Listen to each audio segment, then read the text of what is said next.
Sir ఇది గతంలో గ్రామీణ ప్రాంతంలో ఆర్థిక కొద్దిగా ఏది మహిళా సంఘాలకు రుణాలు ఇచ్చే విషయంలో మైక్రో ఫైనాన్స్ సంస్థలు తీవ్రమైనటువంటి ఇబ్బందులకు గురి చేసినాయి సార్.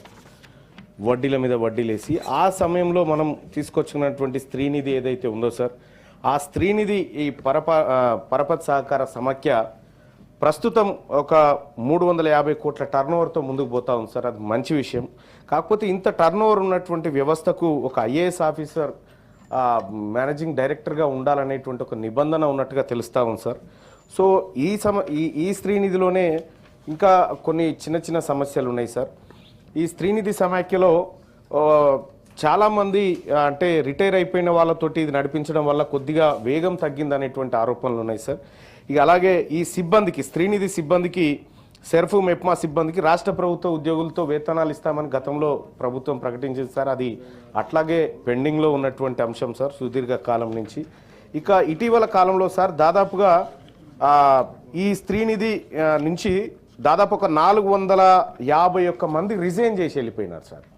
అంటే అనేకమైనటువంటి సమస్యలను వీళ్ళు చుట్టుముడుతూ ఉన్నాయి. పని భారం కావచ్చు, మనం పెంచుతా అన్నటువంటి వేతనాలు కావచ్చు, అవి సరైన టైంలో చేయలేక దాదాపు 450 మంది సిబ్బంది 2011 నుంచి, అందులో ఇప్పుడు మిగిలింది 286 సార్. ఇక 451 మంది సిబ్బంది వెళ్ళిపోయారు అంటే ఒక 61% సిబ్బంది ఖాళీ అయిపోయారు సార్. సో దాంట్లో సమస్యలు ఏంటి అనేది ప్రభుత్వం ఒకసారి ఫోకస్ పెట్టాల్సినటువంటి అవసరం ఉంది సార్.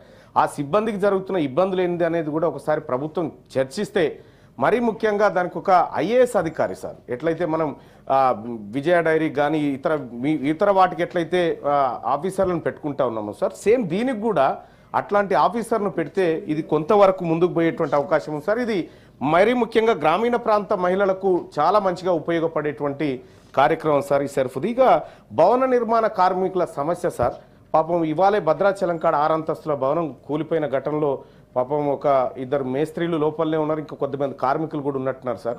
వాళ్ళకు భద్రత అనేది చాలా తక్కువగా ఉంది సార్ భవన నిర్మాణ కార్మికులకు.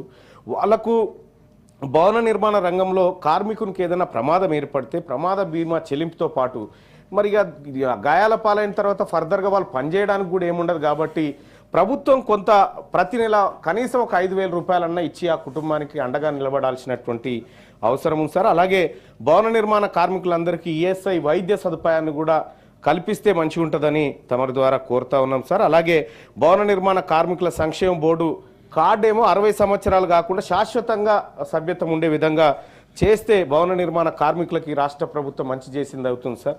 ఇక ఇంకో చిన్న విషయం ఏంటంటే సార్, ఇప్పుడు మనం ఉద్యోగాలలో టైపిస్ట్ పోస్టులని వేస్తూ ఉన్నారు సార్. ఈ కాలంలో టైప్ రైటరే ఎవరు వాడతలేరు సార్, అంతా కంప్యూటర్ వాడుతూ ఉన్నారు. కాబట్టి ఆ టైపిస్ట్ పోస్టుల ప్లేస్లో కంప్యూటర్ ఆపరేటర్గా దాన్ని మారిస్తే బాగుంటుందనేది తమరి ద్వారా తెలియజేస్తా ఉన్నాను అధ్యక్ష. Okay, thank you. Now petitions. Latest news Telugu మరియు ఇంగ్లీష్ అప్డేట్స్ కోసం ఇప్పుడే క్యూన్యూస్ అఫీషియల్ యాప్ ని ప్లే స్టోర్ నుండి డౌన్లోడ్ చేసుకోండి. సరికొత్త సమాచారాల కోసం క్యూన్యూస్ వెబ్సైట్ ని ఫాలో అవ్వండి. ఛానల్లో ప్రాంతీయ, జాతీయ, అంతర్జాతీయ వార్తలు వీక్షించండి. లైక్ చేయండి.